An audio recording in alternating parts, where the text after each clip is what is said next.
안녕하세요. 사연 읽어주는 남녀입니다. 오늘도 와주셔서 감사드리며 그럼 오늘의 사연 바로 소개해드리겠습니다. 안녕하세요.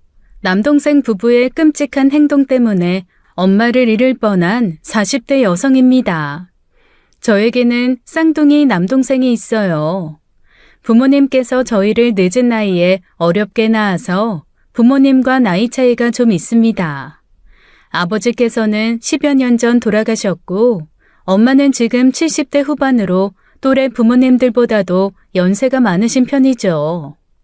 안 그런 사람들이 어디 있겠습니까마는 엄마가 연로하시다 보니 다른 친구들보다는 제가 엄마한테 좀 각별했습니다.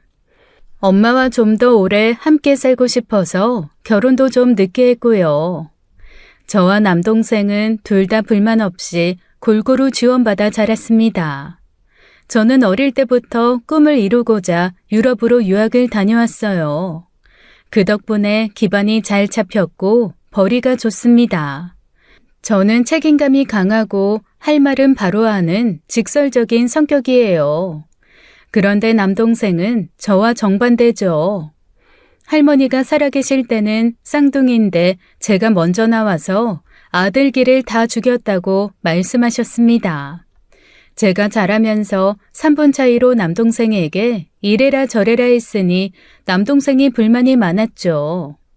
그러다 보니 마음에 들지 않는 게 많았지만 저도 제 인생이 있고 남동생도 그의 인생이 있으니 어쩌겠어요.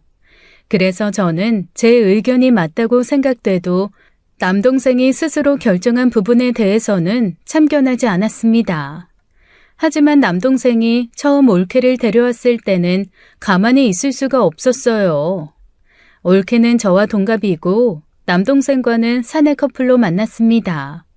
겉으로 봤을 때는 잘 자란 사람처럼 보였어요. 그런데 남동생보다 사회 경험이 많으면서도 모아둔 돈이 없더라고요. 알고 보니 결혼 전 매달 친정에 들어간 돈이 많았어요. 그 와중에 올케는 씀씀이가 커서 사치품도 많았고 할부로 산 외제차까지 있었습니다. 경제관념이 엉망이었죠. 차라리 경제적인 문제만 있었다면 그렇게 반대할 마음까지는 없었을 거예요. 경제권은 남동생이 관리하면 될 일이니까요. 상견례 전에 쌍둥이 누나가 있다니까 먼저 만나고 싶다고 해서 자리를 마련했어요. 안녕하세요. 말씀 많이 들었어요. 의준 씨 쌍둥이 누나라고 해서 얼마나 닮았나 궁금했는데 실제로 보니까 거의 안 닮았네요. 아, 네. 쌍둥이 같지 않다는 얘긴 많이 들었어요. 아무래도 일란성이라 제가 그냥 누난 줄 알더라고요. 우리 셋이 다 나이 같은 거 알죠? 그럼 그냥 말 편하게 하는 거 어때요? 요즘 세상에 형님이니 올케니 하는 호칭 쓰지 말고 좀 트렌디하게 지내면 좋을 것 같은데. 아, 뭐 나야 괜찮은데 어른들이 보기엔 좀 좋진 않을 거예요. 들었는지 모르겠지만 우리가 늦둥이라 엄마를 비롯해 친척분들이 나이가 좀 있어서. 무슨 걱정이에요. 어른들도 변화된 세상에 맞춰서 살아야지. 요즘엔 그런 거추장스러운 호칭 없이 이름 부르잖아요. 저도 그냥 의연이라고 이름 부르면 안 돼요? 아무리 그래도 우리가 친구는 아닌데 존대는 하되 이름 부르는 건 상관없어요. 저도 유나 씨라고 할게요. 근데 어른들 앞에선 제대로 된 호칭 썼으면 해요. 아, 의연 씨, 의준 씨랑 되게 다르다. 좀 꼰대 같은 기질이 있네. 네? 농담, 친해지자고 하는 소리예요. 그렇게 친하지도 않은데 선을 아슬아슬하게 넘는 농담을 해서 첫 만남부터 인상이 좋지 않았어요. 가족이 되고 싶은 사람은 절대 아니었죠. 하지만 제가 누나랍시고 동생의 결혼할 상대를 된다 안 된다고 할 수는 없었습니다. 제가 남동생 인생을 대신 살아줄 것도 아니니까요. 그런데 둘이 인사를 하겠다고 집에 찾아왔을 때는 정말로 별로라는 확신이 들었어요. 보통 예비시댁에 오면 예의상 도우려는 행동이라도 하잖아요. 제가 꼰대 성향이 있어서 그런지 몰라도 귀한 손님처럼 대접만 받으려고 앉아있는 게 못마땅했습니다. 게다가 어려운 줄도 모르고 자기 생각을 가리지 않고 말하는 것도 별로라고 생각했어요. 어머니, 이거 다 누가 먹는다고 고생스럽게 다 차리셨어요. 남기면 완전 아까운데. 식당은 먹기 싫음 남기기라도 하지. 이렇게 차려주시면 먹기 싫어도 다 먹어야 되잖아요. 아니다. 먹기 싫으면 안 먹어도 된다. 어차피 애들이랑 두고두고 반찬으로 먹는 거니까. 아니, 양이 너무 많아서 그렇죠. 근데 나물들은 좀 짜다. 어머니 짜게 먹는 거 안 좋아요. 짜? 이상하다. 간이 괜찮았는데. 의준아, 짜니? 아이, 그런가? 나는 맨날 먹어서 그런지 잘 모르겠는데. 짜요. 평소에 짜게 먹으니까 잘 모르지. 그래서 의준 씨가 맨날 밖에서 먹으면 짠 것도 싱겁다고 하고 그랬구나? 제 상식에서는 빗나간 말과 행동들이라서 식사 내내 기분이 언짢았어요. 밥을 다 먹고 나서 잘 먹었다고 인사한 뒤 과일 뭐 주실 거냐며 거실에 앉아 기다리는 것도 그랬습니다. 손님이니 뭘 시킬 생각은 없었지만 대놓고 뭘 해달라고 요구하는 것도 좀 아니지 않나요? 엄마 입장에서는 아들이 좋다고 데려온 여자고 남동생도 결혼이 늦었던 터라 초조해했던 것 같아요. 엄마도 나이가 있다 보니 손주 얼굴 못 보고 돌아가실까봐 결혼을 서두르신 것 같았고요. 결국 결혼은 진행되었고 경제권은 남동생이 싫어할 걸 알지만 불러서 한 소리해서 가져오게 했습니다. 남동생도 씀씀이가 마음에 걸렸겠지만 다행히 올케는 순순히 경제권을 넘겼어요. 친정 지원 문제도 가끔 용돈 드리는 걸로 마무리했습니다. 아빠가 남기신 유산이 좀 있었는데 남동생은 결혼하면서 집 지원금으로 5억을 받아갔어요. 그보다 더 주셨어도 저는 불만이 없었을 겁니다. 유학 갈 때 쓴 돈이 많았고 그 덕에 벌이가 탄탄해졌으니까요. 남동생이 엄마를 모신다면 제 몫을 모두 포기하고 주는 것에 상관없다고 생각해왔어요. 제 몫을 모두 포기하고 주는 것에 상관없다고 생각해왔어요. 그런데 결혼 후 남동생의 집 입주 시기가 어긋나서 6개월 정도 함께 살게 됐습니다. 신혼여행을 마치고 돌아온 날 인사하면서 하는 말이 영 아니더라고요. 그래서 제가 나서지 않을 수가 없었어요. 어머니, 저는 이 집의 가족이기보단 손님이고 싶어요. 의준 씨도 저희 집에 가면 가만히 앉아서 대접만 받다 오는데 저도 어머님한테 그런 대접 받았으면 좋겠어요. 근데 그거야 어쩌다 손님으로 갔을 때 이야기죠. 앞으로 6개월을 같이 살아야 하는데 아무것도 하지 않겠다는 얘기예요? 식사 준비를 거둘 수도 있고 집안일 같은 건 같이 해야죠. 그거야 어머님이나 형님이 하면 되죠. 저 하나 들어온다고 뭐 일이 늘어나는 것도 아니고요. 의준 씨도 저희 집 가면 아무것도 안 해요. 수저도 하나 안 넣고 밥 먹고 TV만 보는데요. 거기다 대고 그럼 친정에 가서 살다가 가끔 손님 대접이나 받으러 오라고 하려고 했는데 엄마가 제 손을 잡았죠. 그만하라는 의미였어요. 아무래도 엄마는 아들 며느리를 끼고 살고 싶은 생각이 있는 사람이라 그런지 어지간하면 다 받아주려고 했고요. 엄마가 그렇게 나오는데 제가 더 나서서 뭐라고 하는 것도 좀 아닌 것 같아 넘어갔죠. 근데요, 미리 예고를 받았는데도 그 꼴을 보니 기가 막혀서 말도 안 나오더라고요. 정말 수저 하나도 안 넣고 차려준 밥만 먹고 쏙 들어가요. 먹던 밥그릇 싱크대에 넣어 물 부어 두는 것은 초등학생도 하지 않나요? 원래 살던 사람에서 한 명만 늘었는데 수건 빨래부터 엄청나게 늘었어요. 그러면서 자기 속옷 한 번을 안 빨고 기껏해야 부부가 사는 방 정리 정도 하는 게 일의 전부였어요. 엄마는 집에 있는 사람이 자기뿐이니 자기가 하는 게 맞고 남동생 생활비를 주니 그거면 됐다고 했지만요. 보자 보자 하니까 안 되겠다 싶었어요. 저도 엄마랑 같이 살면서 밥하는 거 돕고 피곤해서 일 갔다 와서 빨래하고 걷는 걸 다 해요. 남동생한테도 그렇게 시켰고요. 그런데 올케가 그렇게 하니 남동생도 슬슬 바쁘다 피곤하다며 집안일 참여율이 줄어들더라고요. 엄마는 나서지 말라고 했지만 저는 도저히 제 성격에 참을 수가 없어 신우질이 뭔지 한번 보여줘야겠다고 마음먹었습니다. 올케, 빨래 좀 개워요. 제가요? 왜요? 올케는 수건 안 써요? 저 옷도 올케 거 아닌가? 아니, 나는 이 집에 손님으로 머무는 사람인데 이런 법이 어딨어요. 어머님도 가만히 계시는데 왜 의연 씨가 그래요? 엄마는 모르겠고 올케 때문에 내일이 더 늘어서 짜증나서 그러니까 빨리 해요. 아니 뭐 나 때문에 늘면 얼마나 늘었다고. 빨리 개우고 냉장고 청소 좀 할 건데 뭐 할래요? 음식물 처리를 하든지 설거지를 하든지. 저는 그런 거 할 줄 몰라요. 비위가 약해서 음식물 쓰레기 같은 거 못 보고요. 할 줄 모르는 게 어딨어? 안 하는 거지. 그럼 설거지해요.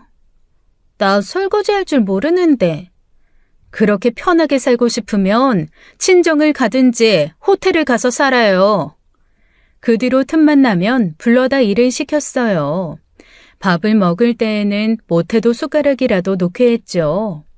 몇 주 편하게 지내다 그거 좀 시킨다고 불만이 많아 남동생과 싸우는 일이 생겼고요. 하루는 자기 아내와 싸우다 열받았는지 남동생이 저한테 와서 다짜고짜 따지더라고요. 엄마도 안 시키는 시집살이를 왜 네가 시키냐고 야단인데 그게 남동생이 아니라 올케 말이라는 게 빤히 보였죠. 이게 무슨 시집살이야. 공동생활에 대한 예의지. 왜 너가 난리냐고. 엄마도 가만히 있는데. 내가 하잖아 지금. 너네 밥 처먹은 설거지도 내가 해. 일 갔다 와서 빨래도 내가 해. 내가 거저 살아? 생활비 드리잖아. 생활비는 너만 들이냐? 나도 엄마한테 줘. 꼴랑 둘이 30만 원 내주면서 유세는? 넌 양심이 있냐 없냐? 엄마가 밥 해줘 빨래 해줘. 그만한 호텔 서비스도 1박에 30은 돼. 돈으로 유세 떨면서 엄마 부려먹고 싶으면 1,000만 원은 내놔. 장난해? 장난 같아? 난 앞으로도 그만한 일은 시켜야겠으니까 하기 싫으면 나가. 시어머니 어려운 줄 모르고 넙죽넙죽 받아만 먹는 애나 자기 엄마 고생하는 줄도 모르고 부려만 먹는 너나 똑같아. 엄마 허리도 무릎도 안 좋은 거 알면서 그러고 싶든? 남동생도 말문이 막혔는지 분에 못 이겨 씩씩거리기만 하더라고요. 그 뒤로도 은근슬쩍 빨래도 안 하려고 하고 설거지도 안 하고 쏙쏙 빠지길래 빨랫감은 죄다 다시 방에 넣어줬습니다. 밥도 차려주지도 않고요. 앞으로 너네 빨래는 너네가 알아서 해. 밥도 알아서 차려 먹고. 생활비 내니까 물이랑 식기, 식재료는 쓸 수 있게 해줄게. 근데 만들어 놓은 거 갖다 먹기만 할 생각 하지 말아라. 그리고 거실 청소 안 할 거면 나오지 말고 이 방 안에서만 살고. 화장실 청소 한번 안 할 거면 화장실도 쓰지 마. 그게 무슨 억지야. 해도 너무하잖아. 의연 씨, 아니 형님, 그건 아니죠. 이래서 저희가 시댁도움 받아서 산다고 할 수 있어요? 그런 도움 줄 생각 없으니까 싫으면 나가면 더 좋고 나가달라는 말인 거 모르겠어? 아무리 그래도 여긴 어머님 집이고 어머님도 말씀 없으신데 왜 형님이 나서서 그러시냐고요. 그때 엄마가 나서셨어요. 엄마도 이건 아니다 싶으셨던 것이죠. 게다가 아닌 건 아니라고 가르치려는 저한테 따박따박 말대답하면서 불만만 말하는 태도도 마음에 안 들었을 거고요. 너네, 내가 자식 새끼라고 품어두려고 했는데 이건 해도 너무하다. 적어도 너네가 쓰던 물컵 하나는 좀 알아서 치워야 하는 거 아니냐? 어떻게 하나부터 열까지 이 늙은 엄마 덕만 보려고 해. 내가 아무리 해주고 싶어도 이제 몸이 안 좋아서 몸이 따라주질 않는데 어쩌겠냐. 적어도 너네 먹은 것들 설거지하고 빨래라도 알아서 하면 내가 좀 편하겠다. 같이 살면서 집안일 나눠서 하자는 게 시집살이면 옳게 진짜 시집살이 하는 여자들한테 욕먹어. 배부른 소리 하지 말고 그게 그렇게 불만이고 마음에 안 들면 나가. 나도 너네 마음에 안 들고 보기 싫으니까. 그 일로 남동생 부부는 며칠을 싸웠어요. 남동생은 자기가 야근이 없거나 안 바쁠 때는 대신 하겠다며 없을 때 조금씩만 거들어달라고 했고요. 하지만 올케가 곧 죽어도 시댁에서 일 못하겠다고 고집부리는 통에 결국 단기 원룸으로 분가했어요. 시댁에서 일하면 죽는 병이라도 걸렸던 걸까요? 그건 일이라고 할 것도 아니죠. 자기가 버린 것들 자기가 처리하라고 하는 것뿐인데요. 그렇게 분가를 시키고는 대면대면 살았어요. 남동생 부부는 집에는 명절이나 어버이날 같은 날에나 한 번씩 오고 가끔 남동생이 반찬 가지러나 한두 번 왔죠. 그러다 저도 결혼을 하게 되면서 다른 지역으로 이사를 하게 되었습니다. 친정은 나고 자란 동네였고 유학 이후로는 처음으로 타지에서 살게 되었어요. 남편 직장 문제도 있었고 제가 이직하기 쉬운 곳이기도 했으니 장점이었습니다. 단점은 나이 든 엄마와 좀 떨어져 살게 됐다는 것뿐이었어요. 처음엔 결혼하지 않고 쭉 엄마를 모시고 살까도 싶었어요. 하지만 무엇보다 엄마가 그것을 바라지 않았죠. 나이 든 늙은 부모가 짐이 돼선 안 된다고 저도 꼭 결혼해야 한다고 성화였고요. 그렇다고 억지로 누굴 만나볼 생각은 아니었는데 남편을 우연히 만나게 된 거예요. 제가 사는 지역으로 출장 온 남편이 지인이었던 제 친구를 만나러 오면서 자연스럽게 알게 됐거든요. 남편은 저보다 3살이 어렸지만 생활력과 책임감이 강한 사람이었어요. 자기 일에 대한 자부심도 크고 무엇보다도 예의가 바르고 다정한 모습에 결혼을 안 할 이유가 없었죠. 엄마에 대한 제 고민을 깊이 알아주고 내가 사는 지역으로 이직도 고려했지만 현실적으로 그게 쉽지 않았어요. 여건상 제가 남편이 살던 지역으로 가는 게 맞았고요. 그렇게 타지에서 결혼 생활하면서도 2주에 한 번은 꼭 친정에 내려와 지내곤 했습니다. 그러던 어느 날이었어요. 엄마가 파킨슨병 진단을 받은 거예요. 청천벽력 같은 소식이었어요. 다행히 아직 정도가 심한 것은 아니었으나 아무래도 걱정이 될 수밖에 없었죠. 병의 진행 상황에 따라 앞으로 모셔야 하는 상황이었고요. 아무래도 제 마음이 편한 선택은 제가 모시는 것이었어요. 그래서 남편과 상의 끝에 우리 집에 모시는 것으로 해서 마음이 놓였는데 뜻하지 않게 엄마 반대에 부딪힌 거예요. 아무리 그래도 사위 집에서 어떻게 사냐. 그게 무슨 말이야. 그 집 윤서방이 마련한 것도 아니고 같이 마련한 건데 사위 집 딸 집이 어딨고 사위 집이면 어때? 그래도 그게 아니다. 장모 모시고 산다고 남들이 흉본다. 엄마, 지금 그런 소리 할 때야? 그렇게 생각하는 사람 없고 있어도 상관없어. 엄마, 지금 혼자 계시면 안 된다고. 지금도 한 번씩 몸 잘 안 움직인다고 불안해하면서 어떻게 혼자 살려고 해. 하여튼 난 싫어. 살던 데서 살다 가고 싶지. 아는 사람이라곤 너나 윤서방밖에 없는 거길 가서 뭐하냐. 답답한 마음에 화도 내보고 울어도 보면서 설득했지만 쉽지 않았어요. 그곳엔 의지할 수 있는 친구도 있고 이모들도 살다 보니 더 멀어지기 싫기도 했겠죠. 게다가 옛날 분이라 그런지 결혼한 딸을 가까이 하고 사위 부려먹는다는 생각에 더 싫어하기도 했고요. 자식 입장에서는 답답한 노릇이었죠. 결국 어쩔 수 없이 남동생과 상의해야 했어요. 남동생한테 엄마 좀 모셔라 그렇게 이야기하고 싶은 생각은 없었지만 방법이 없었어요. 그렇다고 우리 집에 모시는 것도 좀 어려워. 일단은 너가 좀 모셔가. 너네 매형이 방법은 좀 찾아보고 있는데 정 안 되면 내가 억지로라도 우리 집으로 모셔갈게. 근데 지금은 당신 몸이 그렇게 문제가 없으니까 심각성도 모르시고 저렇게 고집 부리시는데 별 수 없잖아. 내가 결혼하기 전에 합가는 절대 없을 거라고 신신당부를 해놨단 말이야. 뭐? 아, 진짜 너는. 에휴, 어쨌든 그렇게 약속했어도 변수란 게 있잖아. 요나 걔는 자기 엄마가 그렇게 됐어도 모른 채 했을까? 자기 엄마랑 시어머니는 또 다르겠지. 아무튼 엄마가 나이가 있다 보니까 결혼하기 전에 그거 하나만큼은 무슨 일이 있어도 약속해 달라고 해서 나도 말을 바꾸기가 좀 어려워. 그렇다고 엄마를 그냥 두자는 거야? 내가 자주 들여다보면 되지. 일 끝나고 매일 엄마 집에 들려볼게. 아휴, 진짜 답답하다 답답해.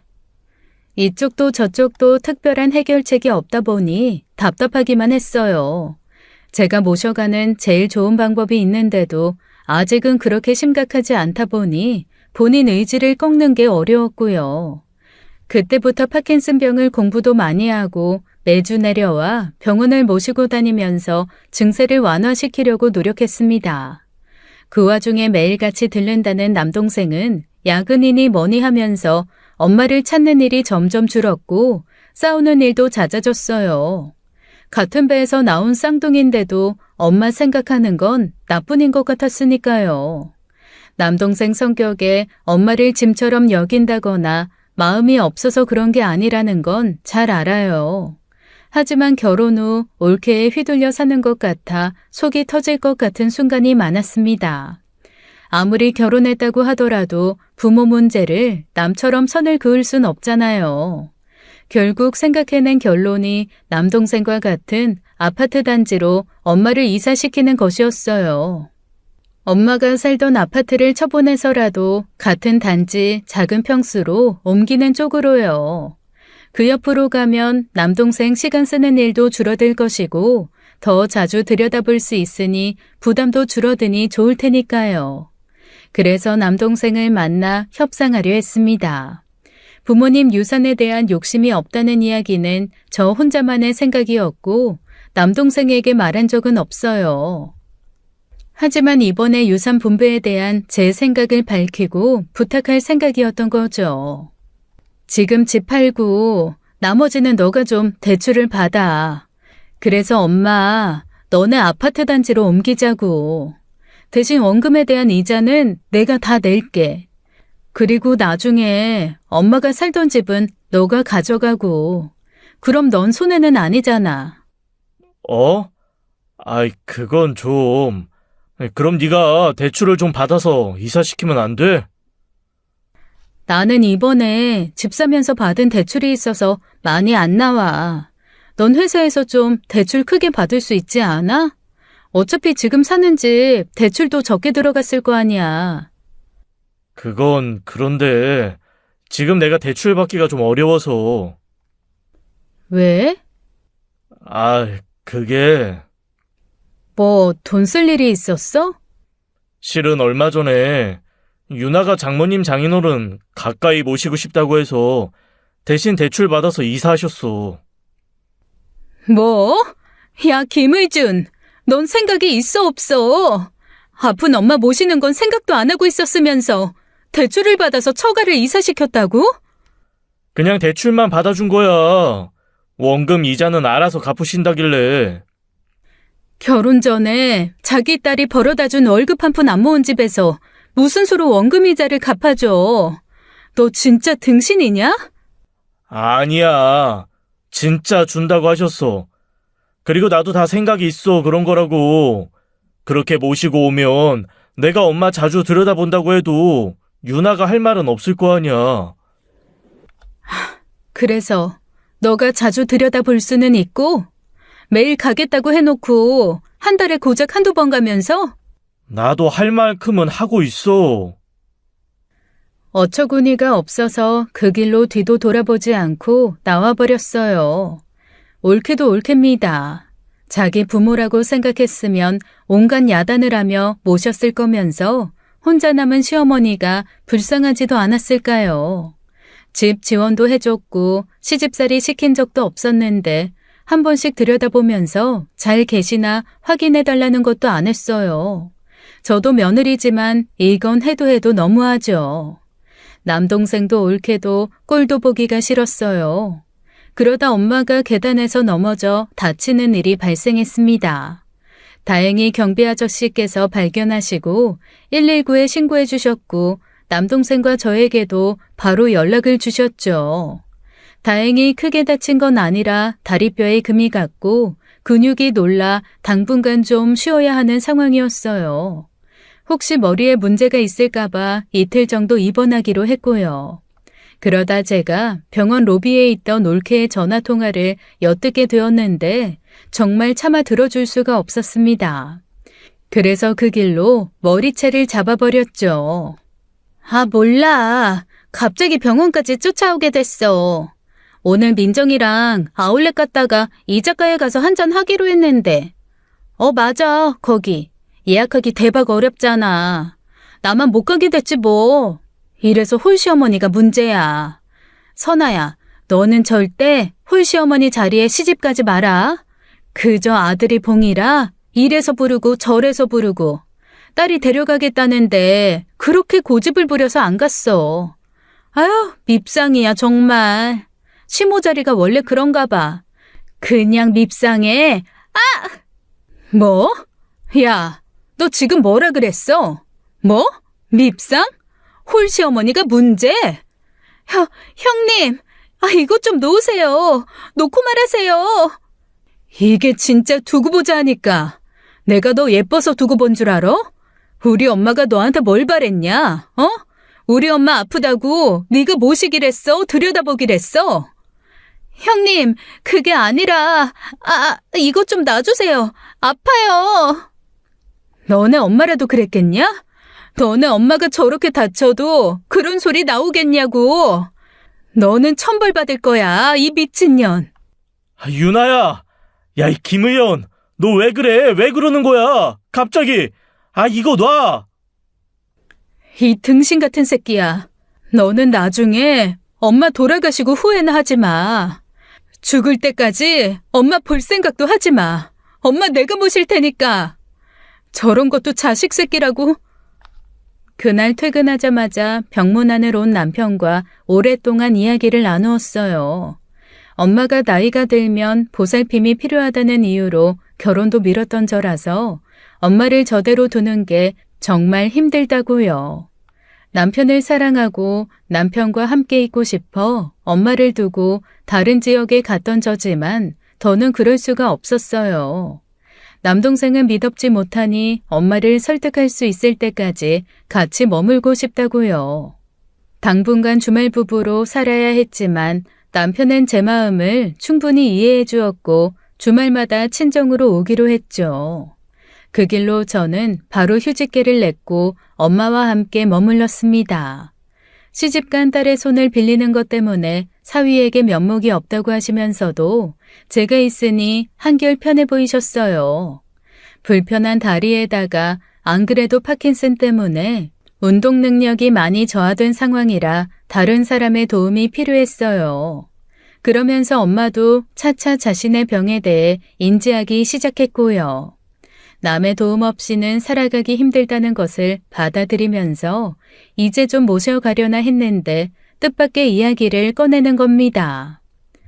의연아, 유산 상속 미리 할까 싶은데. 뭐? 상속은 무슨 상속이야. 진짜 그런 생각하지 말라니까.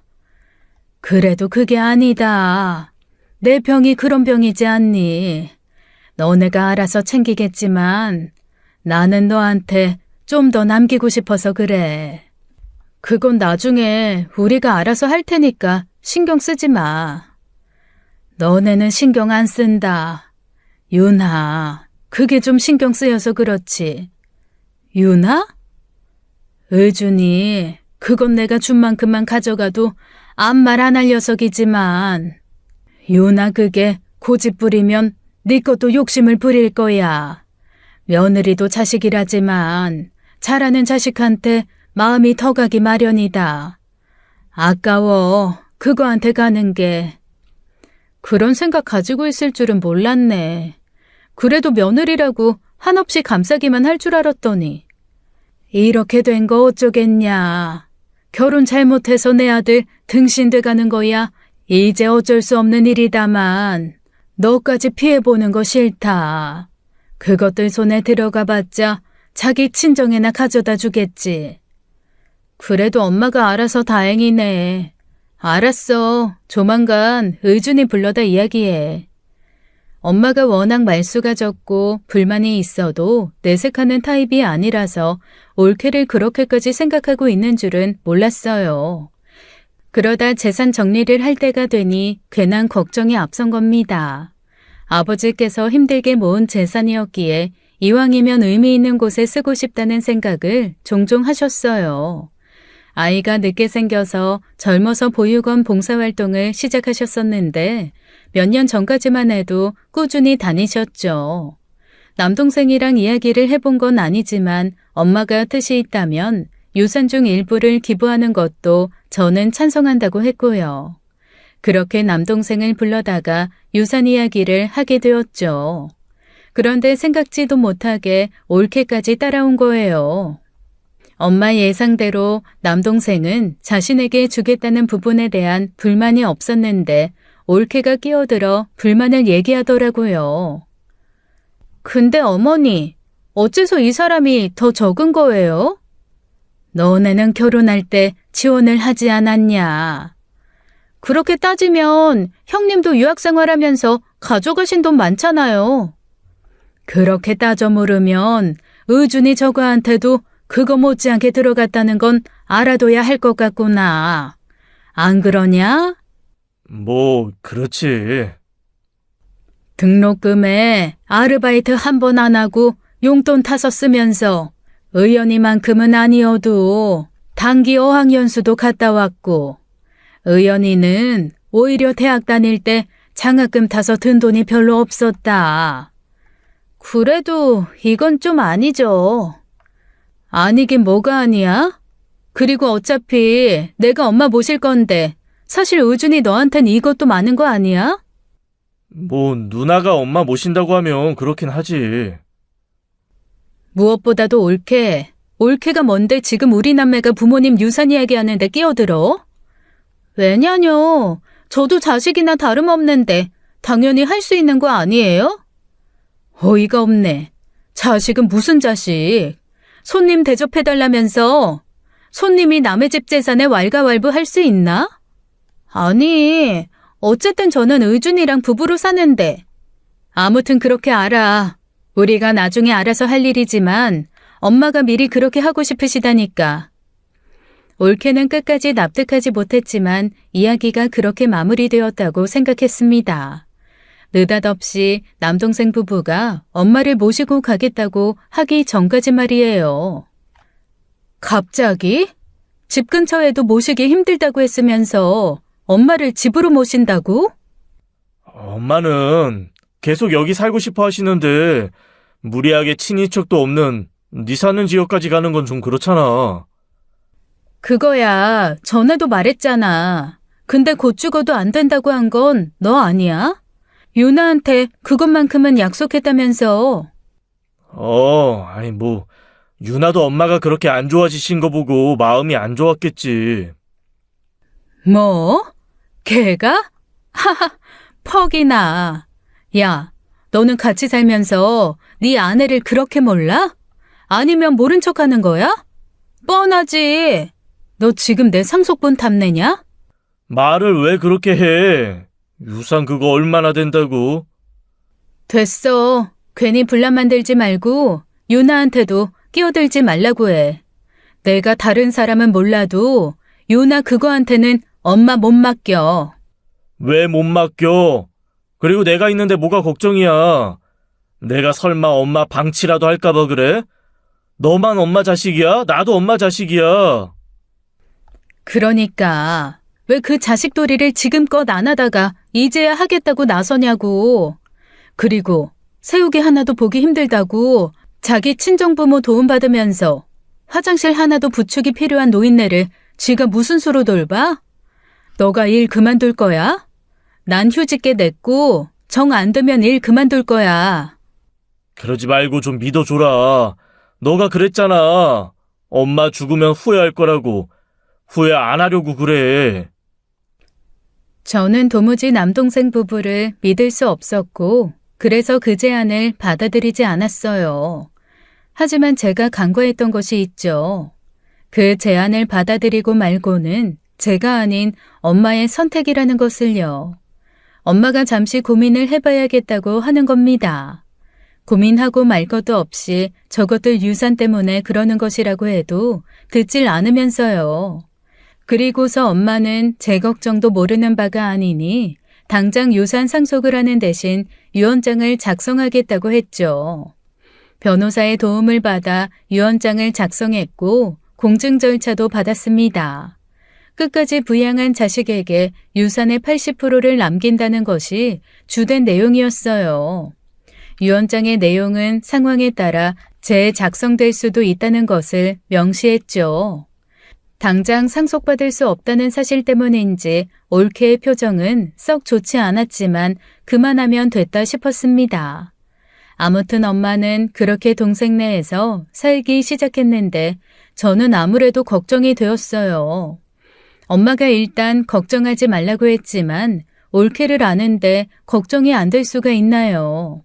그래서 엄마한테 특별한 목걸이 하나를 제작해 걸어주었어요. 사원증처럼 생긴 목걸이인데 엄마의 사진과 제 핸드폰 번호와 집 주소가 쓰인 것으로 사실은 소형 녹음기였죠. 혹시 모르니 늘 목에 지니고 다녀야 한다고 신신당부하면서요. 그리고 전처럼 저는 일주일에 한 번 찾아와 엄마와 외식도 하고 엄마가 어떻게 지내는지 확인했습니다. 그러다가 엄마의 목걸이 녹음기에서 깜짝 놀랄 만한 목소리가 녹음된 걸 듣게 되었어요. 엄마가 자다가 침대에 실수하고 만 거예요. 본인도 얼마나 놀랐겠습니까? 생전 그런 실수 한 번을 해본 적이 없던 사람인데요. 어머니, 이게 뭐예요? 아, 진짜. 아, 이게 뭐야, 진짜. 아휴, 미안하다, 아가. 내가 왜 이러지? 이불은 그렇다 치고, 매트, 이건 어떻게 하냐고요? 실수하실 것 같으면 기저귀가 필요하다고 하시지 그러셨어요. 아, 얼른 세탁기에 가져다 넣으세요. 응, 알았어. 아, 진짜 환장한다, 환장해. 내가 진짜 무슨 부귀영화를 누리겠다고 노인네를. 뒷부분은 소리가 멀어져서 알아듣기 어려웠지만 전체적으로 엄마 면전에 대고 면박을 주는 이야기였죠. 엄마가 얼마나 놀라고 무안했을지 생각하니 제 얼굴이 다 화끈거리더라고요. 그래서 저는 그동안의 녹음을 전체적으로 다시 확인하기 시작했습니다. 아무래도 너무 길어서 전부 확인하지 못한 부분도 있었으니까요. 그런데 더 화가 나고 기가 찬 내용들이 몇 개나 더 나온 거예요. 밥을 늦게 먹는다고 야단하질 않나, 허리가 아프다고 일으켜달라는 말도 무시한 정황도 보이고요. 듣고도 믿기 힘든 것도 있었습니다. 짝! 어머니, 여기 다 흘리셨잖아요. 이게 왜 흘렀지? 진짜 일을 만들지 못해서 난리야. 그 앞에 짝 하고 살 붙이는 소리가 대체 무슨 소린지 알 길이 없는 거예요. 엄마한테 물었더니 기억은 안 난다고 하고요. 아무래도 정황상 엄마 등이나 팔뚝을 치면서 타박을 한 것 같다는 것을 확인했죠. 그 길로 더는 못 참겠다 싶어 올케한테 가던 길에 병원에서 연락이 왔습니다. 벌써 진료를 2번이나 빼먹은 거예요. 주기적으로 진료를 보면서 진행 상황을 지켜봐야 하는 병인데 병원 진료를 빼먹다니요. 너 엄마 왜 병원 안 데려갔어? 병원? 아니, 무슨 말이야. 데려갔어. 병원에서 연락 왔어. 지금 진료 2번이나 빠졌다고. 그럴 리가. 유나야, 엄마 병원 안 모셨어? 어? 아, 깜빡했네. 세우기 때문에 좀 정신이 없어서. 미안해요, 형님. 내가 더 신경 썼어야 형님! 저는 올케의 말이 끝나기도 전에 남동생의 뺨을 후려쳤습니다. 엄밀히 말해 제가 엄마를 올케한테 맡겼겠습니까? 너만 자식이냐, 나도 자식이다 했던 남동생한테 맡긴 거예요. 그런데 그걸 올케한테 맡겨두고 제대로 확인도 안 하고 하는 소리가 병원 안 모셨어라니요. 병원에 데려가라고만 했지 병원에서 어떤 이야기가 오갔는지 그런 건 물어보지도 않았겠죠. 그러니 저렇게 멍청한 질문이나 하고 앉았을 거 아닙니까? 아이씨, 너 뭐야? 너 같은 것도 자식이라고? 너 엄마 앞에서 부끄러운 줄 알아. 너야말로 엄마 앞에서 뭔 짓이야? 너는 네가 사는 집에서 엄마가 무슨 대접받는지 알기나 해? 너는 뭐 알기나 해? 우리도 애쓰고 있어. 애 키우면서 엄마 돌보는 게 뭐 쉬운 일인 줄 알아? 그래서 그렇게 힘들어서 엄마 이불에 실수했다고 소리 지르고 면박 주고 밥 먹다 흘렸다고 때려도 되냐? 뭐? 그게 뭔 소리야? 저는 대체 무슨 소리냐는 남동생과 사색이 된 올케 앞에서 핸드폰으로 옮긴 녹음 몇 개를 들려주었습니다. 명백히 때렸다고 볼 수 있는 그 의문에 짝하던 소리도요. 남동생은 놀랐는지 제 손에서 핸드폰을 빼앗아 가서 몇 번이나 다시 듣더라고요. 그리고 올케를 보는데 몸이 미세하게 떨리는 게 보였어요. 몰랐던 거죠. 하지만 자식이 엄마를 모셔놓고 그걸 몰랐던 것도 죄입니다. 저도 마찬가지고요. 형님, 지금 어머님한테 녹음시키신 거예요? 이런 법이 어딨어요? 이거 명백히 불법이에요. 불법? 법조하는 것 같은데 진짜 법대로 해줘? 이거 명백한 학대야. 노인학대. 너 수준 이하인 줄은 알았지만 진짜 무서운 애다. 엄마 성격 빤히 보이니 그렇게 해도 말 안 하겠다 싶었지? 우리 엄마는 너보다 내가 더 잘 알아.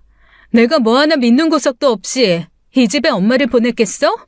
그리고 의준이 너가 제일 나쁜 놈이야. 알지? 몰랐어. 모르는 것도 죄야. 너나 나나 엄마 그런 수모 당하게 한 거 반성해도 모자라. 알아? 엄마. 엄마는 그 사단이 일어나는 것을 그저 거실에 앉아 가만히 듣고만 있었어요. 보고 싶지는 않은지 그저 베란다 창밖으로 무심히 시선을 던져놓고서요. 들키고 싶지 않았을 수도 있고 알아주길 바랐을지도 모릅니다. 자식된 욕심으로는 알아서 다행이다 싶었죠. 저는 그 길로 엄마를 엄마가 살던 집으로 모셔왔어요. 그 집은 혹시 몰라 그대로 둔 것도 있지만 일단 처분까지 시간이 걸려 손을 못 댔거든요. 안에는 우리 가족의 손때가 묻은 물건이 가득한데 그걸 일일이 선별하는 것도 일이었으니까요. 일이 그렇게 되었으니 그 집을 그대로 둔 것이 얼마나 다행이었는지요. 왜 말하지 않았느냐며 울며 묻는 내게 엄마가 그랬어요. 말하지 않는다고 해서 모를 리가 아니니 일단은 참아봤다고요. 그 말이 왜 그렇게 가슴이 아프던지요. 참을 게 따로 있지 며느리한테 구박받고 사는 것을 참느냐고 자식 가슴에도 대못이 박힌다고 엉엉 울었어요. 놀란 건 남동생의 결단이었습니다. 평생 우유부단하고 자기 주장을 내세울 줄 몰랐던 녀석이 올케에게 이혼이라는 카드를 던지고 나온 거예요. 그 길로 올케는 매일같이 집에 찾아와 울며 무릎을 꿇었습니다. 죄송합니다, 어머니. 형님, 잘못했어요. 일부러 그런 거 아니에요. 저도 모르게 스트레스가 쌓여서 말이 그렇게 세게 나간 것뿐이고요. 그리고 그때 어머님 때린 거 아니에요. 솔직히 말하면 기억이 잘 안 나긴 한데 제가 어떻게 어머님을 때리겠어요. 그럼 그 소리는 뭔데? 뜻대로 안 된다고 등짝이나 팔뚝을 쳤겠지. 아니에요. 정말로 어머니, 한 번만 봐주세요. 저 이혼 못해요. 저 혼자 어떻게 세욱이 키워요. 세욱이가 자기 아빠 얼마나 좋아하는데. 세욱이한테 아빠 없는 가정 만들어주고 싶지도 않고요. 어머니, 제발 우리 세욱이 봐서라도 한 번만 용서해주세요. 어머님한테 용서받지 않으면 저 꼼짝없이 이혼이에요. 그렇게 매일같이 와서 눈물바람을 하니 엄마 마음도 많이 불편했겠죠. 저도 딱 하나 조카가 걸렸습니다. 당장에 찢어놓고 싶은 저도 조카가 자꾸 눈에 밟히는데 엄마는 오죽했겠나요. 결국 엄마가 남동생을 불러다 그만하면 됐다고, 사람이 살다 보면 힘들어 그런 마음이 들 수 있다고 다독였죠. 남동생도 올케에게 크게 실망했지만 자식이 있다 보니 섣불리 이혼할 수도 없어 속이 상했어요. 위기 없는 부부가 어디 있겠냐. 이 일로 유나도 많은 생각을 했을 거다. 실수도 품어줄 줄 알아야 가장이야. 그 일이 있고 저희 집에 엄마를 모시기로 했어요. 그런데 모시러 가겠다고 할 때마다 동생이 자꾸 날짜를 차일피일 미루는 겁니다. 그러면서 은근슬쩍 그냥 자기들이 모시겠다고 하는 거예요. 무슨 말이야. 이미 이야기 다 끝냈잖아. 엄마도 그냥 여기 있으시겠다잖아. 걱정하지 마. 앞으로 그런 일 없을 거야. 세욱이 재롱도 보고 병원도 다니던 곳으로 다닐 수 있는데 굳이 무리하게 거기까지 갈 필요가 있어? 마음이 안 놓여서 그래, 마음이. 너 같으면 이런 상황에 올케랑 엄마를 단둘이 둘 수 있겠어? 나도 알아. 그 일로 우리 이야기도 많이 했고 다신 그런 일 없을 거라고 단단히 약속도 받아뒀어. 어지간하면 저한테 보낼 것 같은데 남동생이 다시 고집 부리는 게 이상하긴 했어요. 그래서 조만간 남편 쉬는 날 같이 내려가 무슨 수를 써서라도 데려와야겠다고 마음먹은 차였습니다. 그런데 갑자기 엄마가 사라졌다고 하니 제가 기가 막히고 황당하지 않을 수 있을까요? 그게 무슨 소리야? 엄마가 사라지다니! 요즘 좀 오락가락하신 것 같더니 이 근처에 바람 쐬러 나갔다가 축제장에서 새우기 챙기는 사이에 사라졌어.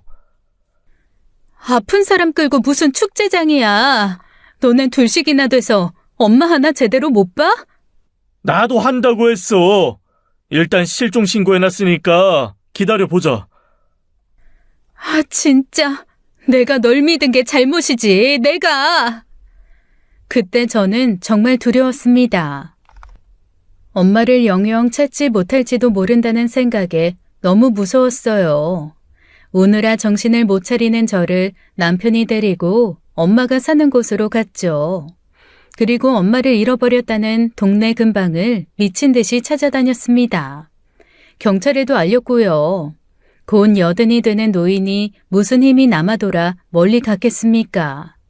핸드폰으로 엄마 사진을 보여주면서 가는 사람마다 붙잡고 다녔어요. 밤이 깊어질수록 불안은 더 커졌고 남동생을 보자마자 저는 무지막지하게 달려들어 주먹질을 했습니다. 남동생은 순순히 제 주먹을 받아만 내고 있고요. 그 와중에 저를 더 열받게 하는 건 올케의 태도였어요.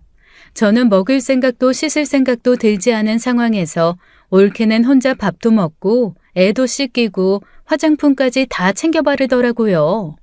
상황이 상황인지라 그게 정말 기이하고 이상하게 느껴졌습니다. 올케는 지금 편한가 봐? 뭐가요? 이 상황에 그렇게 속 편하게 씻고 화장품 바를 정신이 있어? 형님, 괜히 시비 걸려고 트집 잡으시는 것 같아요. 그냥 매일같이 하는 일이니 자연스럽게 하게 되는 거죠.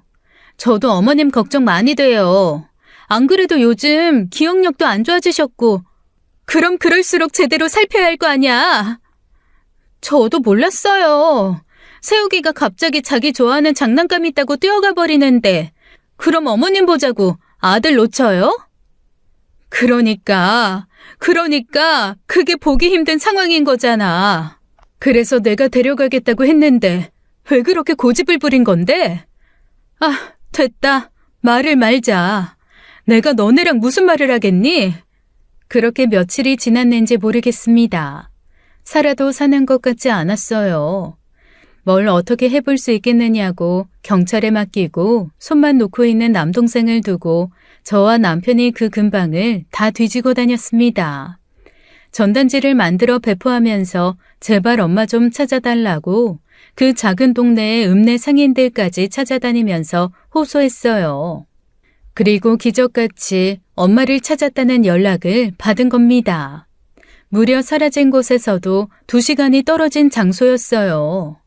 대체 어떻게 거기에 있었던 거냐고 물었지만 엄마는 기억나지 않는다고 했죠. 그 사이 병에 더 문제가 생긴 건지 제 물음에도 제대로 대답하지 않고 말수가 적어져서 그 길로 병원으로 모셨습니다. 그런데 병원에서는 치매로 보기는 좀 어렵다고 하더라고요. 일시적인 스트레스 때문에 기억력이나 인지 능력이 좀 떨어졌을 수도 있다고 하고요. 파킨슨으로 인지 능력 저하 때문인 것 같다고 하더군요. 일단 무사히 돌아왔으니 얼마나 다행이었는지요. 그래서 겨우 우리 집으로 모셔다 놓고 제가 붙어서 하루 종일 내내 붙어 있었어요. 엄마는 아무래도 사위집이라는 생각에 마음이 편치는 않아 보였지만 그래도 남편도 많이 노력해 주었습니다. 아들처럼 생각하시라고 하면서 말도 자주 걸어주고 퇴근길에 엄마 좋아하는 음식도 사오고요.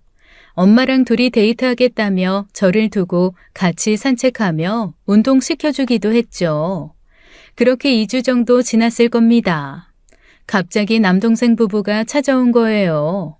제가 결혼하고 한 번도 온 적이 없는데 아무래도 엄마가 걱정됐나 했습니다. 그런데 쩔쩔매며 하는 소리가 기가 막혀요. 혹시 유산 상속분을 미리 좀 주면 안 되냐는 거예요. 돈이 급해서 그래. 갑자기 돈이 왜 급해? 유나가. 올케가? 실은 제가 투자 사기를 당했어요. 뭐? 저만 잘 되려고 그런 게 아니라 정말 그거 잘 되면 어머님도 더 큰 집에서 모실 수 있고 아니 아무튼 그냥 욕심을 부린 건 아닌데 진짜 좋은 기회라고 해서 집담보로 대출을 받았는데 뭐? 집을 담보로 받았다고? 미쳤네, 미쳤어. 그렇게 됐어. 일단 문제부터 해결해야 할 것 같은데. 엄마, 염치 없지만 내가 미리 좀 유산 받아갈게. 어처구니가 없어서 말문이 막힌 상황인데 엄마는 남동생을 빤히 보더니 그러더라고요. 네 거라니. 의준아, 네 거는 한 푼도 없다. 어? 아니, 누나가 좀 가져가더라도 그래도 내 몫은 있을 거 아니야. 유언장 다시 작성해놨다. 누나한테 다 주고 나머진 다 기부할 거다. 어머니, 기부라뇨. 아들이 있는데 왜 기부를 하세요? 너는 결혼할 때 준 걸로도 충분해. 그 이상은 안 되겠다. 엄마, 지금 급해. 내가 오죽하면 이러겠어. 제발 한 번만 봐줘, 어? 처음에 약속도 하지 않았냐. 부양자식한테 주는 걸로 너네도 동의했고. 우리가 모시겠다고 한 거 엄마가 간 거잖아. 물론 우리가 실수는 좀 했지만 최선을 다한 거 엄마도 알잖아. 어머니, 너무 서운해요. 지금 저희 상황이 많이 힘든데요.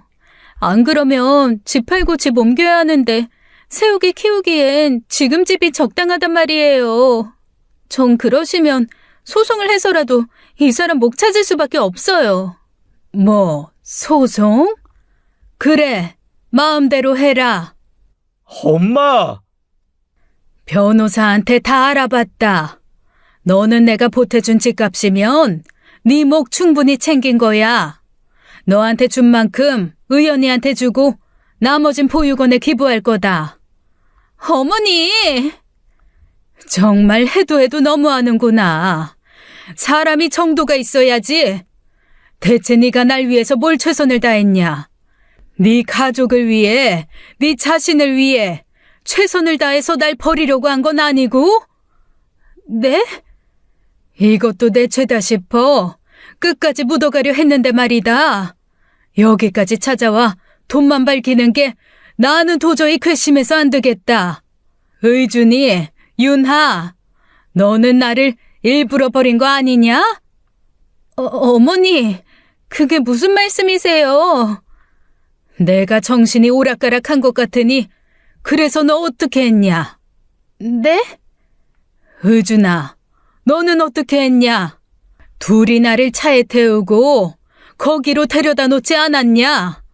그리고 찾으러 올 때까지 잠시만 좀 있으라면서 내 핸드폰도 의연이가 준 목걸이도 그때 네가 빼갔지? 엄마, 그게 무슨 말이야? 그게 진짜야? 너 말해봐. 진짜야? 형님, 지금 어머님 말 믿는 거예요? 어머니 지금 아픈 분이세요. 지금 그냥 저 괴롭히시려고 하는 말이라고요. 똑바로 말해. 옳게 그때 뭐라 그랬어? 세욱이가 제멋대로 뛰어나가는 바람에 엄마 놓쳐버렸다고 했지? 제가요? 아닐걸요? 어머님이랑 대화하고 있었는데 잠깐 그 자리에 계셔라 하고 물건 가지러 갔다가. 엄마가 지금 기억을 잘못하는 거야. 지금 혼란이 생긴 거라고. 아무리 우리가 미워도 그렇지 이렇게까지 해야겠어? 엄마 아직 치매 아니야. 병원에서도 검사 다 받아봤어. 일시적으로 그렇게 보이는 증상이 나온 것뿐이지. 엄마 다 기억하고 있는 거라고. 너야말로 머리가 어떻게 된 거 아니야? 그런 거 아니라고. 엄마가 해준 말은 그야말로 충격적인 이야기였습니다. 축제장에서 엄마를 잃어버렸다는 말은 다 거짓이었던 거예요. 알고 보니 요 며칠 오락가락 하는 것을 보고 저들끼리 계획을 한 거였어요. 아주 무시무시한 계획을 세운 것이죠.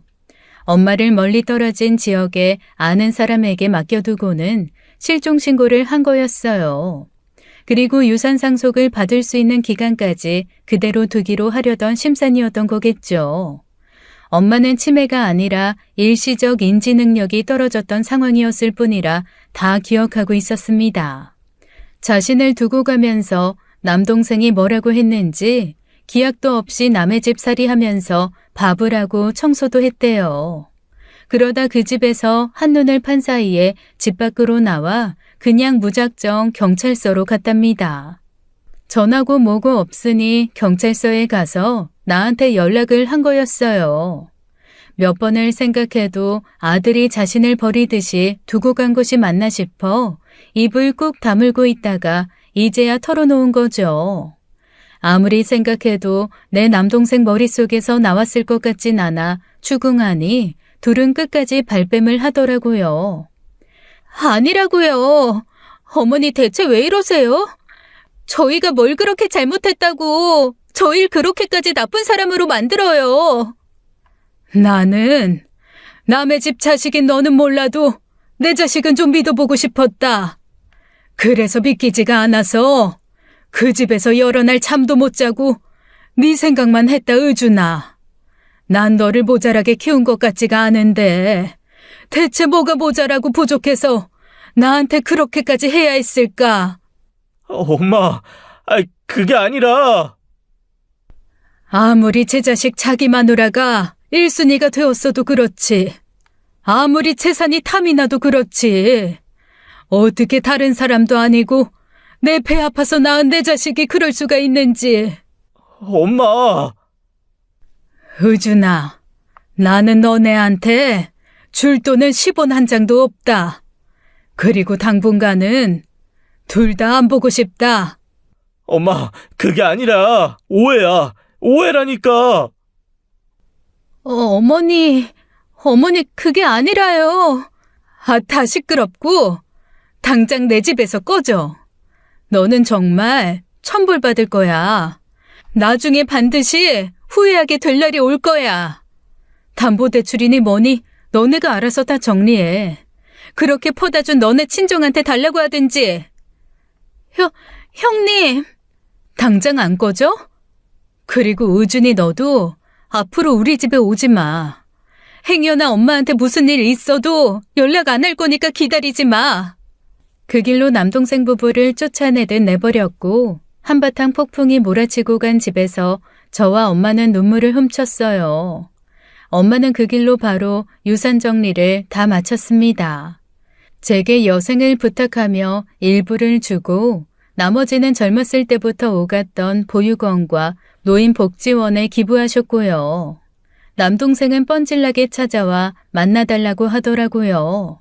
이미 유산은 정리되었으니 더는 찾아오지 말라는 내 말에 남동생이 용서를 구할 기회를 좀 달라고 울었습니다. 문을 열어주자 남동생은 현관에서 무릎을 꿇고 그러더라고요. 앞으로 자식 키우는데 만만찮은 돈이 들 거라고 자꾸 겁을 주면서 올케가 무리한 투자를 요구했다고요. 투자로 돈 번 지인의 정보라고 하면서 설득하면서요. 혹시나 잘못되더라도 받을 유산이 있으니 믿져야 본전 아니냐고요. 그래서 처음엔 겁이나 조금 투자를 했는데 그게 정말로 1.5배가 되어 돌아오니 이거다 싶었답니다. 당장 엄마가 힘들지도 모른다는 생각보다는 로또에 버금가는 큰 돈을 불릴 수 있다는 사실에 눈이 멀었대요. 그래서 집담보 대출을 받아 투자 규모를 키웠는데 그게 망한 겁니다. 그리고 빨리 상속을 받을 수 있는 방향으로 엄마를 잠시 실종 상태인 것처럼 꾸미고 방치한 것이죠. 엄마의 병은 완치가 어렵고 시간이 갈수록 악화되는 병이다 보니 차라리 완전히 기억을 잃길 바라면서요. 어떻게 인간의 탈을 쓰고 자식이 그럴 수 있을까요? 내가 뭐에 홀려 미쳤었나 봐. 엄마 미안해. 내 진심이 아니야. 진짜 그럴 생각이 아니었어. 제발 한 번만 용서해줘. 어?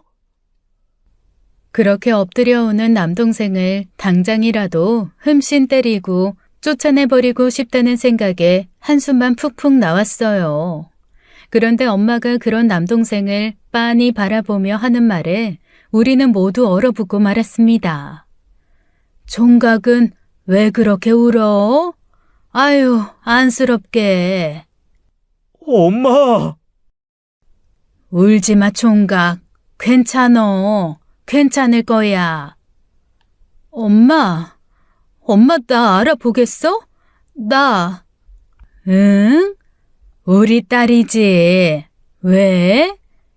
그 순간 남동생은 처절하게 무너져 내렸습니다.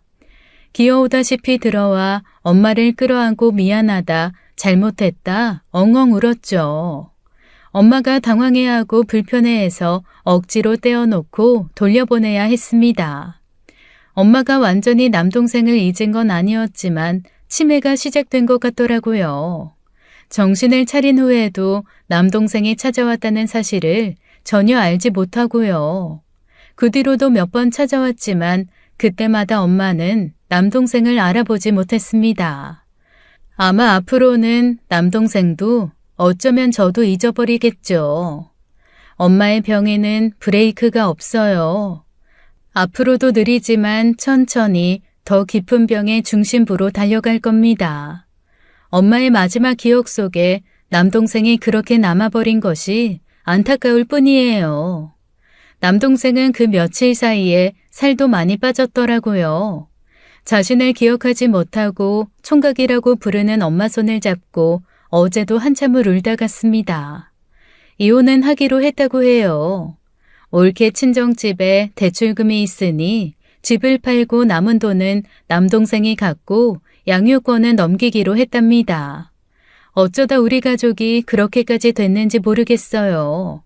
올케의 욕심과 우유부단한 남동생이 만든 비극이겠죠. 왜 그 비극에 엄마가 희생양이 되어야 하는지는 모르겠지만요. 지금까지 사연 읽어주는 남녀였습니다. 끝까지 시청해주신 여러분 감사드리며 저희는 다음 사연으로 돌아올게요. 감사합니다.